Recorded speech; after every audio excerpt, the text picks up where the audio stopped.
Tēnei te mihi kia koutou, I te kaupapa o te rā, tēnā koutou, tēnā rā tātou katoa.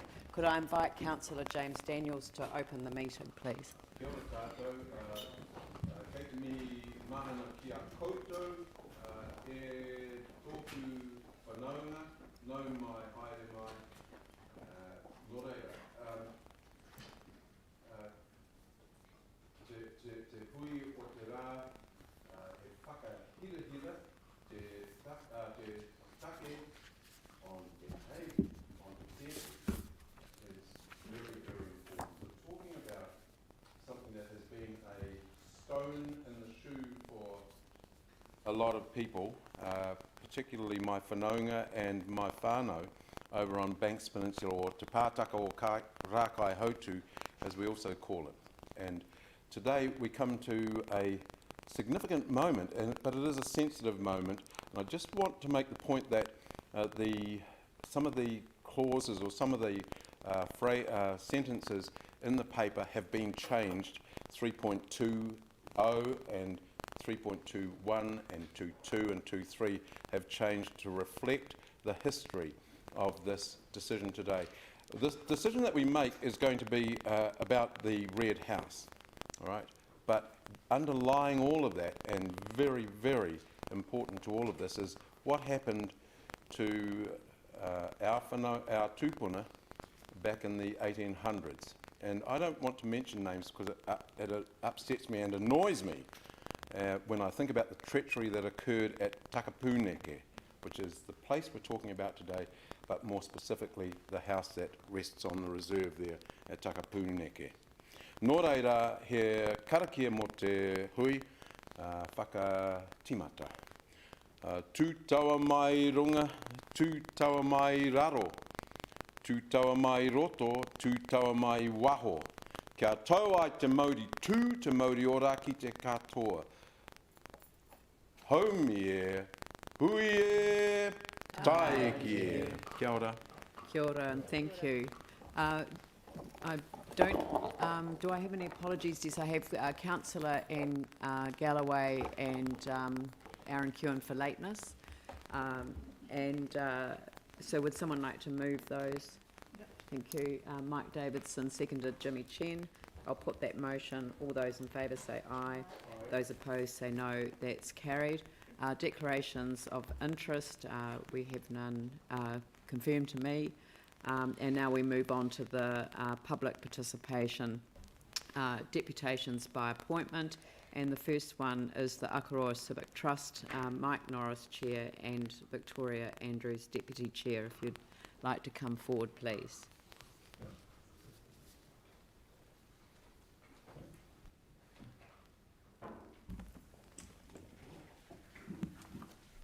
Oh.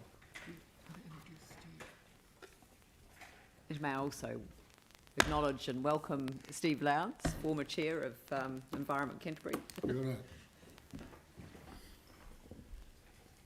Ke aku arangatira, no mai, heri mai. Ki tēnei korere, ki tēnei kopapa, ki tēnei whananga. Madam Mayor, Mr. Deputy Mayor, Councillors, I would like to thank you for this extraordinary meeting and for the opportunity to present words in support of the purchase of this incredibly important property in our harbour. Before the clock starts, may I congratulate the City Council staff and heritage team on producing a very, very comprehensive 40-page background document. I'm not sure whether all of you have had the chance to read it yet, but I commend it to you because it can only add to the wealth of information that this important topic deserves. What can happen in 1 or 2 generations? The vandalism with which the site was approached in the 70s, when a sacred Waitapu site could have a rubbish dump and a sewage farm installed on it. How things change. The Akaroa Civic Trust believes that it is imperative that the Christchurch City Council purchase the property known as the Red House, Takapuniki, either before or at the forthcoming auction. The Council has already demonstrated that it is aware that Takapuniki is a site of extraordinary cultural and historical significance by creating the Takapuniki Historic Reserve and by putting considerable resources into preparing conservation and management plans for the reserve. The Civic Trust is proud to say it played an important role in the events over 2 decades leading up to the creation of the Takapuniki Reserve, because it recognised that the site was of very high cultural significance for the Onuku Runanga and offered an opportunity that was unique in the South Island, if not in New Zealand, to interpret to the public formative events in the foundation of New Zealand as a bicultural nation. One of my colleagues has written a paper, A Place as Important as Waitangi, and I think that is a thoroughly deserved title. Takapuniki offers a unique opportunity to educate this and future generations about the circumstances in which the modern New Zealand state was founded. The Civic Trust is not competent to speak about the cultural importance and tapu nature of this site, stemming from the massacre of 1830. The Trust acknowledges that these values take precedence over the broader historical significance of Takapuniki and has always worked closely with the Onuku Runanga in all matters concerning Takapuniki.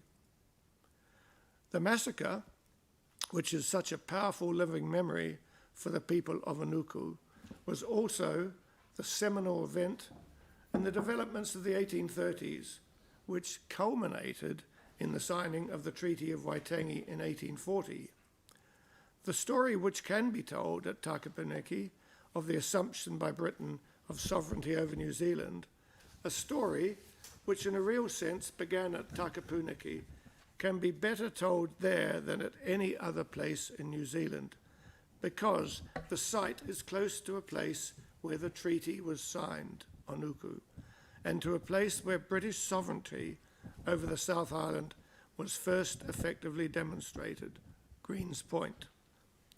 It is important to associate the Red House itself with these unique opportunities to interpret key events in New Zealand's history. The building is ideal for the interpretation and educational activities which provide part of the raison d'etre of the Takapuniki Reserve. It is, in addition, a building of some historical interest and architectural significance in its own right. It is hard to imagine a building better suited for telling the several important stories that are interwoven in Takapuniki's history. In public ownership, the Red House will become a place where activities that serve the purposes for which the Takapuniki Reserve was created in the first place can be undertaken. If the property remains privately owned, it will possibly become the location of activities inconsistent with the cultural and historical significance of the reserve which surrounds it. There is also a real and dangerous possibility that private uses of the land, which are permitted under the district plan, will restrict opportunities to undertake educational and other activities on the rest of the reserve and impinge detrimentally on public appreciation and enjoyment of the reserve. This has not been the situation up to now because the present owners, the vendors, are local people who understand the significance of Takapuniki and are sympathetic with the development of the existing reserve as a place of cultural significance to the people of Onuku and a place where important stories about the development of the New Zealand nation can be told. There are no guarantees that new private owners will have the same sympathy and respect for the overall area. It would be inconsistent with the values and aspirations of the conservation and management plans for the Takapunaki Reserve if the opportunity to secure the Red House property for incorporation into the reserve were lost. Public ownership of the Red House is crucial to the council's achieving its goals for the reserve, as stated in the conservation and management plans. Continuing private ownership of the Red House could set back the orderly and appropriate development of the Takapunaki Reserve for decades and potentially compromise or even undo the excellent work the council has done in creating the reserve and steadily developing plans for its use in ways appropriate to its unique character. For these reasons, the Civic Trust urges the City Council to agree to the acquisition of the Red House property and to authorise its staff to enter into immediate negotiations with the vendors, and if these negotiations do not result in public ownership of the property, to endeavour to obtain the property at auction. Thank you very much. I now hand over to my esteemed colleague and our patron, Mr. Steve Lowndes, and I'll point out also that a huge amount of work on this submission has been done by our co-chair, Victoria Andrews. Thank you, Victoria. Thank you. Thank you, Mike. Good afternoon, councillors. Do I take it that you have had a chance to read this short statement? So I don't need to read it. I think you should You think I should? Yes. read it up. Okay. All right, I'll take the time to do that. The atrocity committed by Te Raupraha and John Stewart at Takapunaki reverberates down the centuries. It occurred almost exactly 190 years ago, to the day. The atrocity led directly to the Declaration of Independence in 1835 and subsequently to the Treaty of Waitangi in 1840. It should be noted that the Treaty of Waitangi is an agreement between two sovereign states.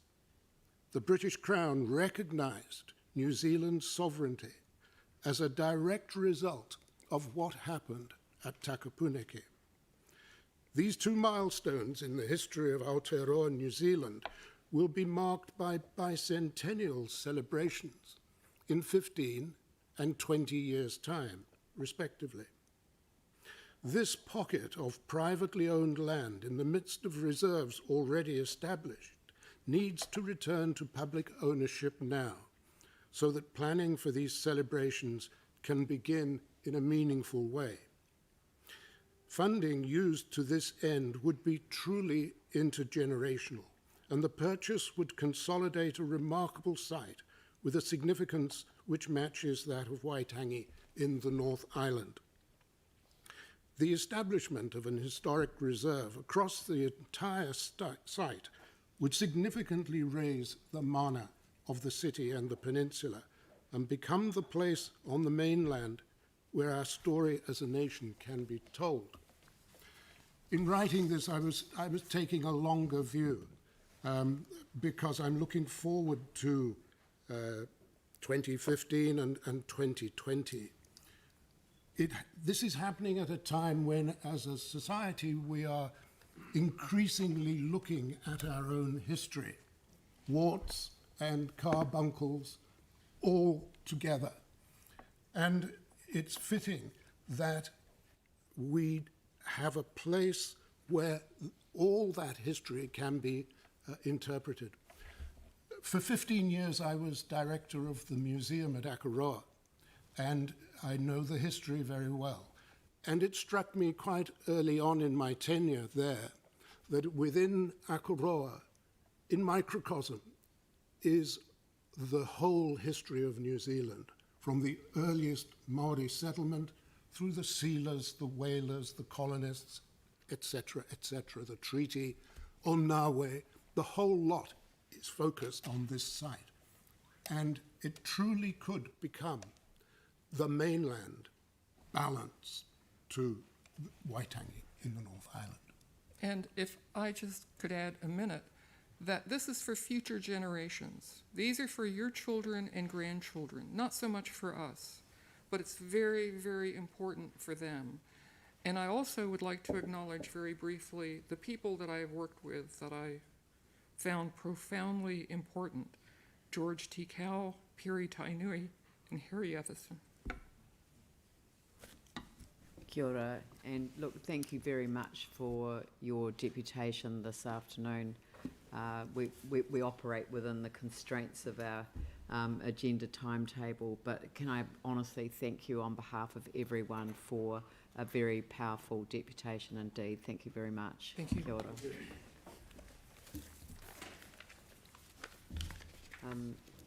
Te Pātaka o Rākai Hautu, Banks Peninsula Community Board, Tyrone Fields.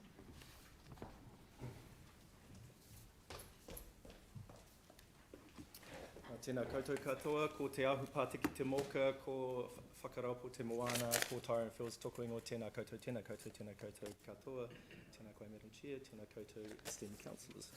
I shall be brief. So I'm Tyrone Fields, I'm the Deputy Chair of Te Pātaka o Rākai Hautu Banks Peninsula Community Board.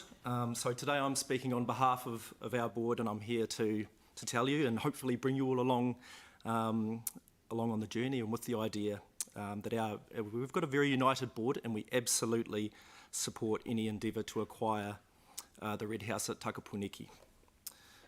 So the relevant background to our enthusiastic support is the Takapuniki Reserve Management Plan, which our board approved in 2018.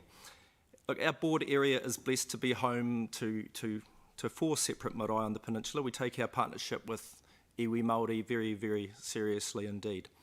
So the Takapuniki Reserve Management Plan represents a partnership with Onuku Runanga and recognises mana whenua of Onuku over the area of Takapuniki.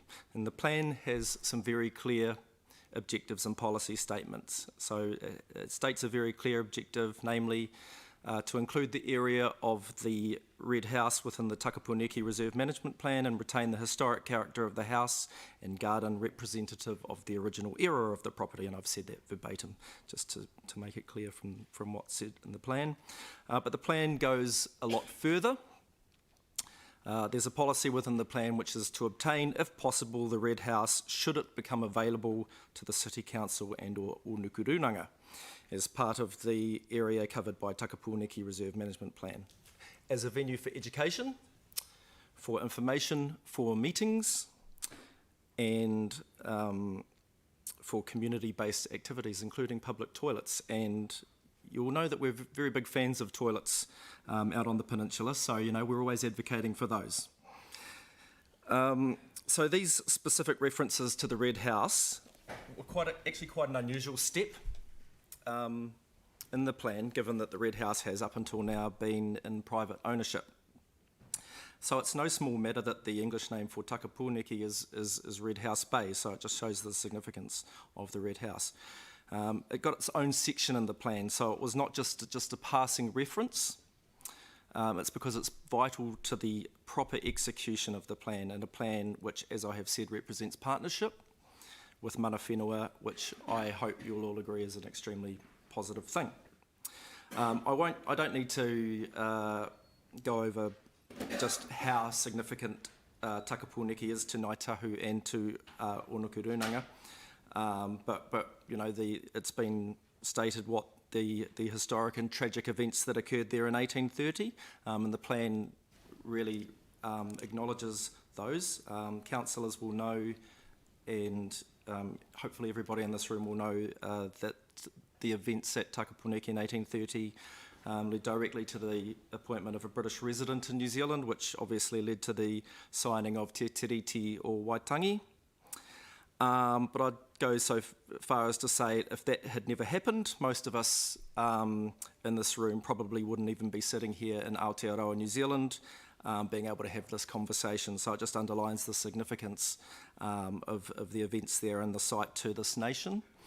So the takeaway today is that our board is advocating for the realisation of the intent of the Takapuniki Reserve Management Plan to obtain the Red House, and that the intent of the plan supports the aspirations of Onuku Runanga, which is good for Christchurch and ultimately good for all the people in New Zealand of New Zealand. Kia ora. Kia Thank ora. you. Thank you. We have a couple of minutes there, so does anyone have any questions for the board? Sam? Hey, thank you very much, Tyrone, for coming in and voicing your support. Pleasure. I just wondered, look, it's no secret this is, if we proceed with it, there'll be a significant cost in terms of us potentially buying it.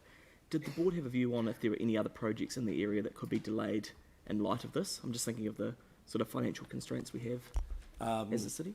So the answer to that, Sam, is no. Okay. That's not for me to decide unilaterally for our board. Right, okay. You're a smart guy, you can work it out. So the board didn't discuss that, yeah. Yes, you don't have a view on that. I don't have a view personally. Okay. Cool, thank you. Thank you. Someone else? No? Thank you very much Kia ora, for thank you so making much. your deputation. And finally, Onaku Runanga, Rick Tainui, Onaku Chair, and Debbie Tikau. Thank you. Kia ora and welcome. Ka te rā tihei i Māori ora. Ko te au hiki ki te rangi, ko te wai o awaiti e rere kitai, ko kāti e re kehu, ko nai tārewa ki te whenua. E tū nei. Actually, I'm going to sit now, but I'd firstly like to acknowledge the council for giving us this opportunity today to speak to you. Obviously, you know how important this is to us. Debbie is going to lead off and let you know what we plan to do around that site. Kia ora. Tēnā koutou katoa, ko Debbie Tikau taku ingoa. Thank you for this opportunity. And as Rick has mentioned, what I'm hoping to do is just to paint a bit of a picture of really the vision and aspirations for Takapuniki. But just a little bit of going back. We, both Rick and myself, have been involved in the development of the Takapuniki Reserve Management Plan and ongoing into developing the vision and working with all the whānau out o Onaku on every step of the way. But the two people that we have received the most instruction from have been Wātai Tikau and Piri Tainui, but also Morris Gray, who continues to give us instruction today. These men have given us some very clear directions. And if I start with Morris Gray, he has stated that the destruction caused by the acts of Te Rauparaha in 1830 to the mana of the land of the people and the connection between the land and the cosmic realm must be restored and must be made strong again. But that being said, it is also important to understand that more destruction to the mana of that land has been created in more recent times. The destruction that was caused by the siting of the sewage treatment plant on top of a waihi tapu cannot be understated. And to put that into some context, the Lateran was the only area in a traditional fortified pa that was totally undefended. There was absolutely no defence, trenches or palisades that were there, and they were not guarded by the garrison lookouts because no Māori would crawl through the feces of its enemy to achieve victory under any circumstances. To do so would remove the tapu of the gods of warfare placed upon them by their tohunga at the commencement of their campaign. That's just to understand, to paint a picture of the effects that that treatment plant has had on the mana of that land and on Ngāti Irakihu and Ngāi Tarewa. So the story of Takapuniki is not just one of the historical events, but also it tells a story of change and value over time, change in a partnership, relationship over time. I can't think of any site in the country that speaks to that relationship change and that value change more than Takapuniki. I was very fortunate enough to spend some time with Waitai Tikau not long, literally 2 weeks before he passed away. And he said to me, you must let them... You'll start me as well.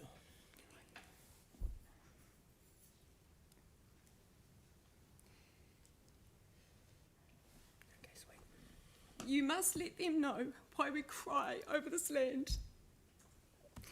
That's been our job. So he was also very clear. This place was to be a place of wānanga, a place of learning, a place of education. For Morris Gray, he was also very clear. This was an opportunity like no other to showcase Māori knowledge. For Piri, he was more simple in his aspiration. For him, it was about the kids. He wanted to build a future for them, and he saw that Takapuniki played such a significant role in being able to achieve that. So through the reserve management plan, and through that process, we started the visioning for this place. And one of the first things that we identified is that there were, in fact, 3 very distinctly different areas.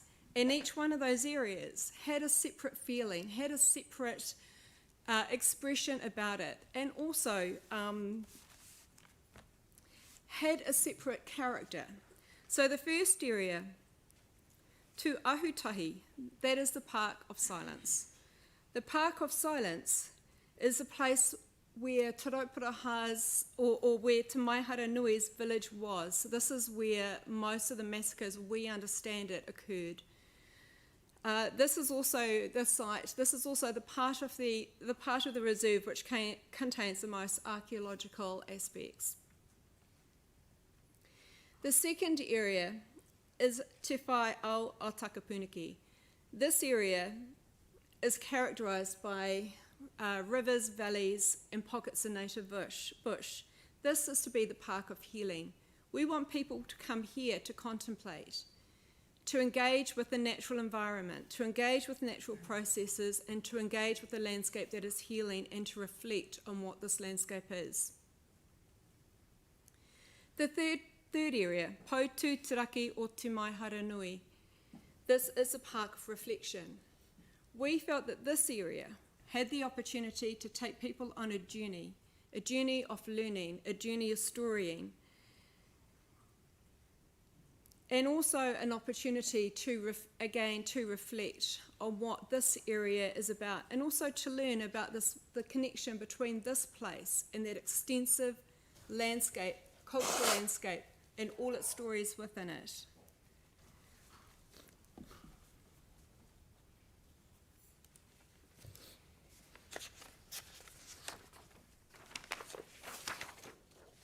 So in working with Morris Gray, and also with the help of Fane Robinson, we developed the concept of using the takarangi as a way in which to engage with people and to tell a story.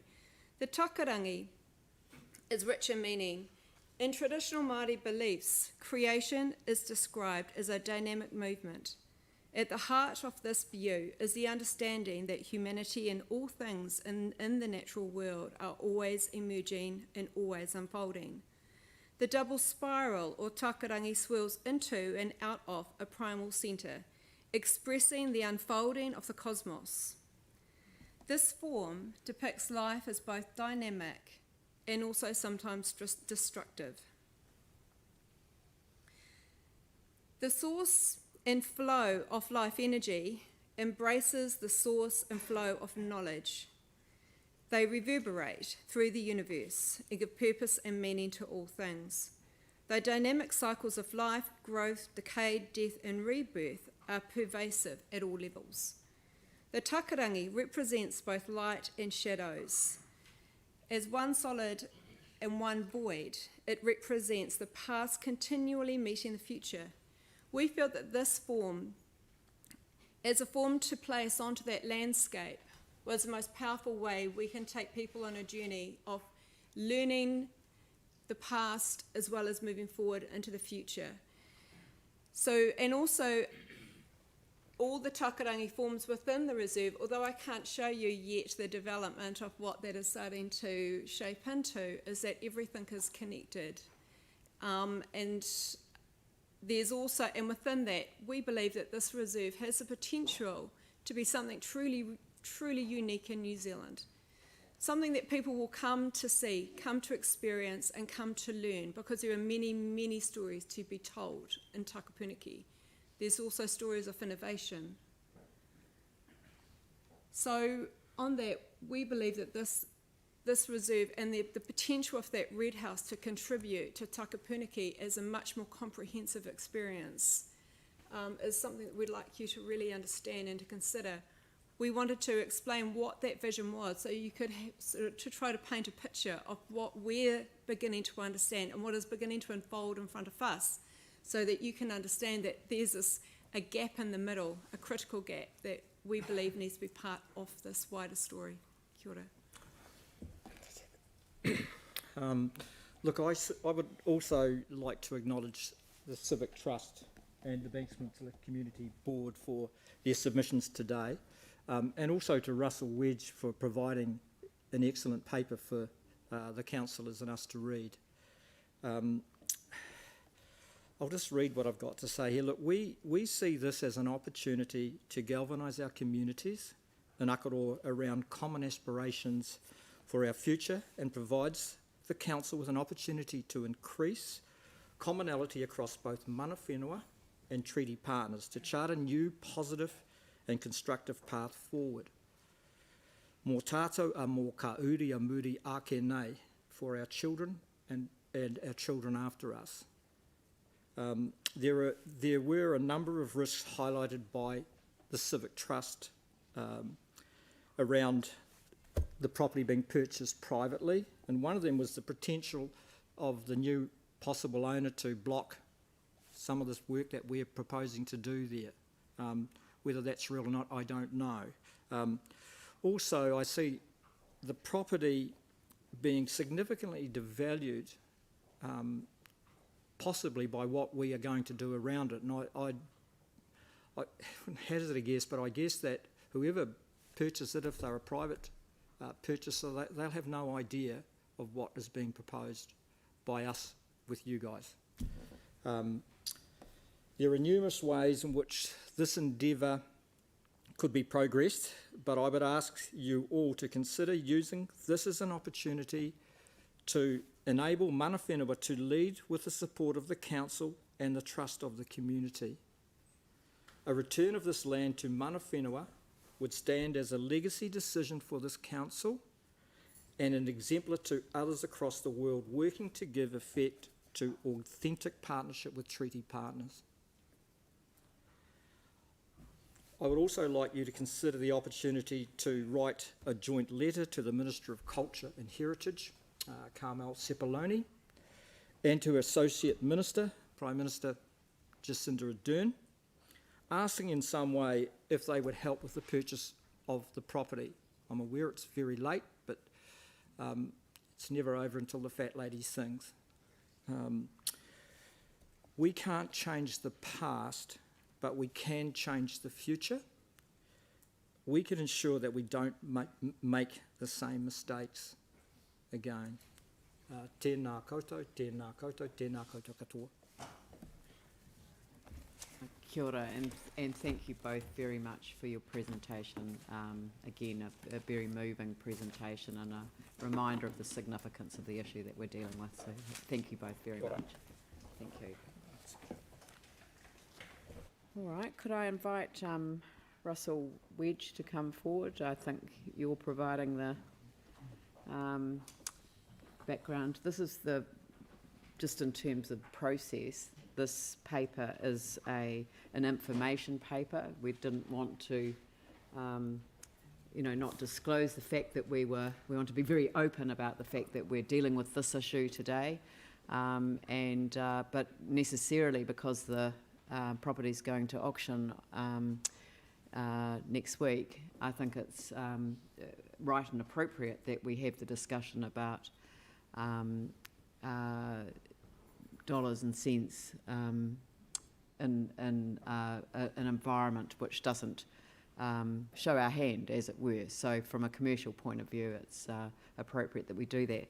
But we did want people to know the story, because I think the story that sits in behind this provides a better explanation for our shared history.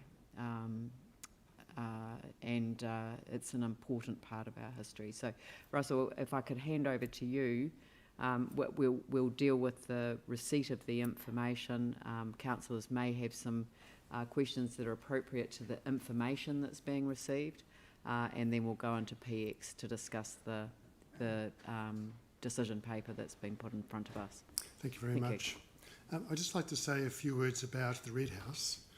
For nearly 200 years, Maori and non-Maori have had a connection with Takapaniki.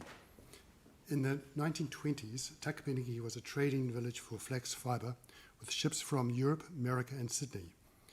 In 1839, the first Red House was built in Takapaniki, which is what the bay was named after, the Red House Bay. The original house burnt down some years later, and in 1925, the second Red House was built, which is the property on the market at the moment, or it's on the market at the moment. We often think of the Red House as a private residential property that has always been separate from the activities that have occurred on Takapaniki.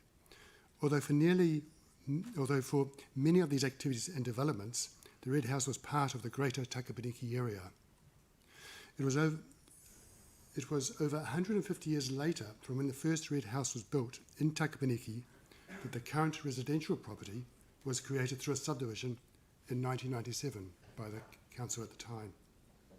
My report has only included a snippet of information associated with the historic events of Takapaniki and doesn't give justice to the amount of information associated or the depth of emotion with all the events that have occurred there. Thank you. Kia ora, thank you. Does anyone have any questions in relation to the information paper? Aaron and Yanni? Just on one of Rick's final points around writing to the Minister and Prime Minister around contribution as well, is that in play, or does that need to be in our resolution today to be in play? That's the first I've heard of it as of just now, so no, we haven't got anything in play at the moment. Okay, so the question would be to you, can we add something in today? We certainly can, but it's sort of kind of dependent on the decision. But regardless of it, the decision, I guess that it would be worthwhile to note it here. Yes, note it here, Yeah. and then use it in the other decision. Should. Yeah. So Thank you. if somebody would like to I'll draft up some words that just simply acknowledge. I mean, I was going to deal with it in the next paper. I think it's a very good point that no matter what, we would want to write to the minister and the associate minister with respect to an assistance with the purchase. Yanni? Yeah, thank you. Just reading through the conservation plan, the chronology really signals that this was a place where it was thought, I think, that the Crown would try and acquire it. So the previous Banks Peninsula District Council were looking to sell it to the Crown, and I guess private place be acquired by the Crown. So I just was trying to understand, in terms of where we've got to today, whether there's been any discussion with central government agencies about actually taking ownership or partnership around the site. I wonder if that is more appropriate in the next meeting to discuss rather than the information here. Okay, yeah. It's just looking at November 2002 where the representatives gathered and it said all parties agreed to work towards the land being secured by central government as a National Historic Reserve and that council should be paid fair market value. So I was just really trying to understand how the difference has occurred, but we can deal with it in the next one. And then I guess the second question really from me is I'm just trying to understand the process for it becoming a National Historic Reserve, because I know that we've done so much work on it. Yes. And for those of us that were involved since the start of the reclassification, it feels like it's taken a really long time. So I'm just trying to understand the kind of time frame stages in the process and how we can get that happening sooner rather than later. Sure. There is an outcome in the Takapuniki Reserve Management Plan that there is a policy there that actually does say to apply to central government for national status. Before we certainly, this has been endorsed by the Community Board and actually the Council as well. Before we can make that application, we need to ensure that we have a good set of documentation that covers not only the past events, but also what we plan for the future of this very significant reserve. And we have been working with a co-governance group, which has been set up through the management plan. We have been working with Unuka Runanga on developing, for example, various documents such as the cultural design framework, which gives a good cultural background to the site and what it actually means to Runanga. So once we have all this documentation developed, then we will make our application as a full application to central government. We would be very hesitant about putting an application at the moment, and if we didn't have this full backing of, or support I should say rather, of the documents. What I sort of struggle to understand is, wouldn't if the Crown accepted that it's a National Historic Reserve, wouldn't they want to have a partnership around the future of the site? Like, why wouldn't we want them to agree to this first before we do all the work? There is only, well, I should say, the reserves that are of national significance, or national status rather, at the moment, they're all central government owned. There's no territorial reserves that are owned that have national status. So we would be the first when we apply for it. And it's up to the central government or the Ministry of Conservation to consider whether our application is worthy to proceed with that process. So they may turn it down. Our thinking is that to ensure that they can understand the significance of this site, we need to ensure that we have all of the documentation in place. Because I think if we were turned down, it would be very hard to reapply at a later stage. I think that's a clear answer to the question that's been posed. It certainly has whetted my appetite to know a bit more about what we could do to accelerate that work in order to get that level of confidence that we could make the application, because I think that's been on obviously everyone's minds for a considerable period of time.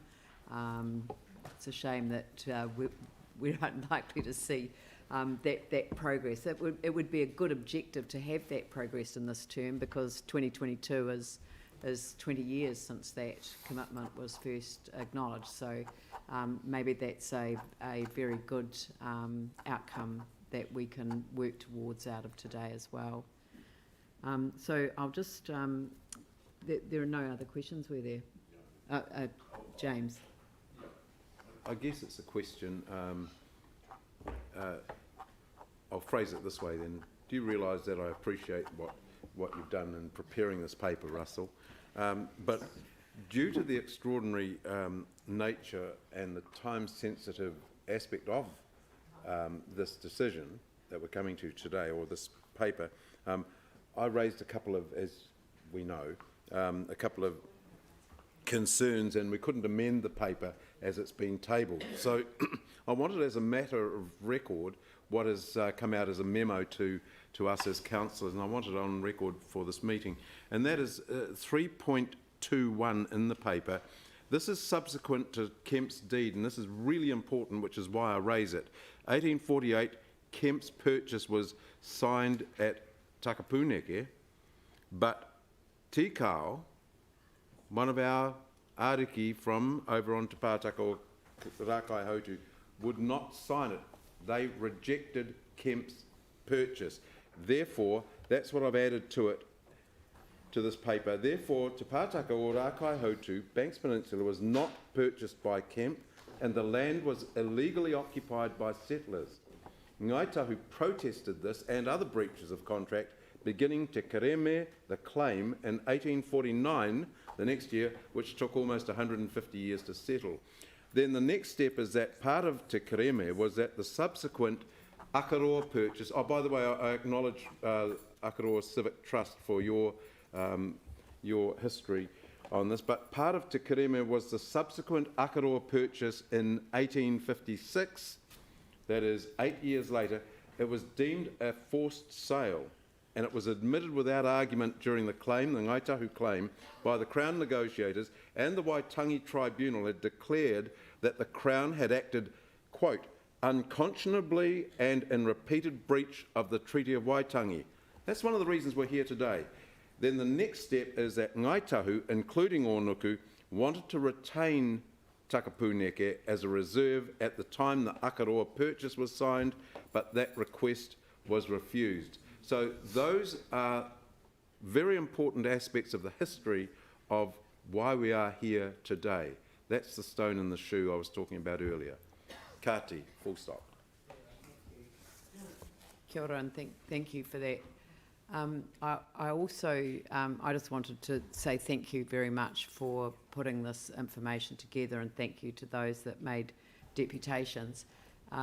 It's, you know, and thank you, James, too, for the correction of the record, you know, in that regard. I also, I think apart from the sort of central government, the treaty issues that this site raises, there is also the local authority, and we have inherited a history of which we should not be proud. So, and that is clearly stated for the record here. And I think decisions that were made in the past would not have been made today, particularly in terms of location of the wastewater plant and the rubbish dump. You know, I mean, just the, I mean, from every perspective, it's that clash of but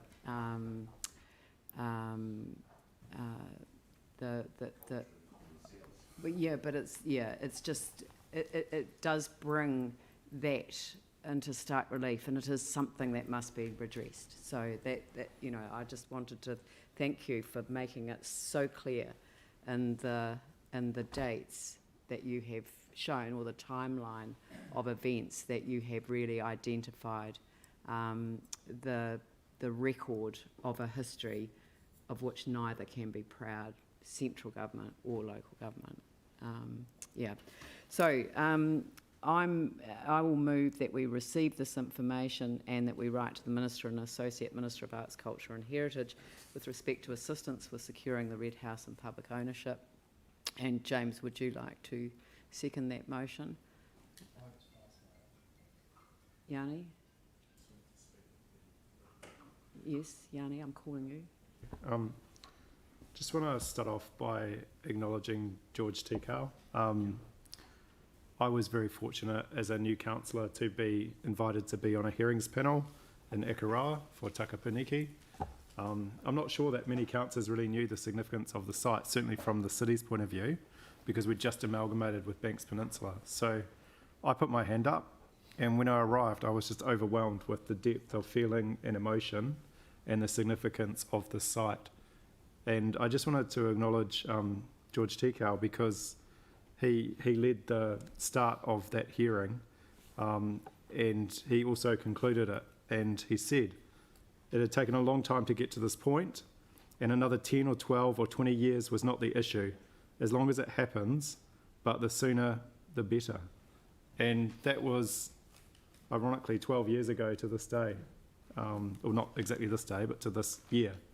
And so I just wanted to stress that that was the awareness and the awakening of this City Council's role in what we do for the site. That was also the first time that this council acknowledged from that hearing panel that we would want to acquire the private property to complete the whole. So I think it's a really important part of the process, and unfortunately it's not recorded in our report today, but I have sent that around all the councillors so that you can be aware of that. Because for me, as a new councillor at the time, it was very apparent that this was an incredibly important and special place, and we needed to treat it with the respect and dignity that it deserved. So I just wanted to acknowledge the people, all the people that have been involved, and also Harry Efferson, and especially also the Civic Trust and all the others. There were so many that have supported the call to do right, and I just wanted to acknowledge those huge efforts that people have made over the years. And just to conclude, I guess that's why I feel such a strong sense of we need to keep moving forward with this. And although I know that we can't achieve everything as soon as we want it, it does seem to me that we should be trying to put more effort into getting it declared as a historic national reserve because of its significance to not just our community and to our city or our region, but actually to all of New Zealand's history. Thank you. Kia ora, thank you. Andrew? Thank you.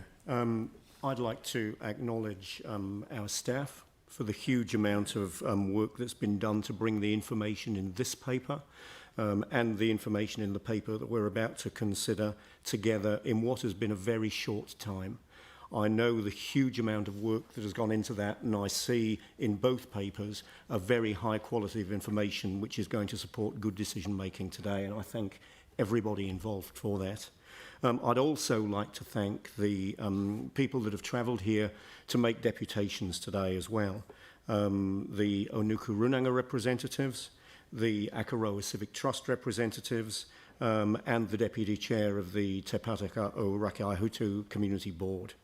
It's not lost on me that these people have travelled from Akaroa in many cases at short notice to make these presentations, which have also been put together in incredible detail, also at very short notice. The passion, the emotion, the strength of feeling around the issues that have led to the matter that we're considering today have also been absolutely evident.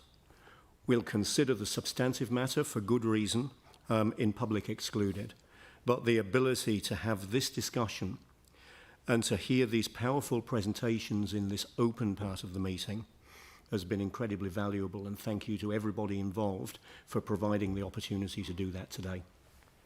Kia ora. James, did you want to close the debate? No, look, I think the kōrero that we had, this point covers off everything. If we've listened carefully, it is very clear what we should do. It's as simple as that. So I'll leave it at that. Thanks. Kia ora, thank you. I'll put that motion. All those in favour say aye. Aye. Those opposed say no. That's carried. Thank you very much. And I'll now move move the resolution at item 6, but ask that Rick Tainui, Chair of Onuku Runanga, and Debbie Tikau remain after the public have been excluded for item 7, 281 Beach Road, Akaroa, purchase opportunity for the Red House of the public excluded agenda, as they have knowledge that is relevant to that item and will assist the council. So they'll stay to answer questions and then leave for the discussion and the debate. And that the resolution be adopted. Put that motion. Oh, sorry. Pauline has moved it and seconded by Mike Davidson. I'll put that motion. All those in favour say aye. Those opposed say no. That's carried. Thank you very much. If we could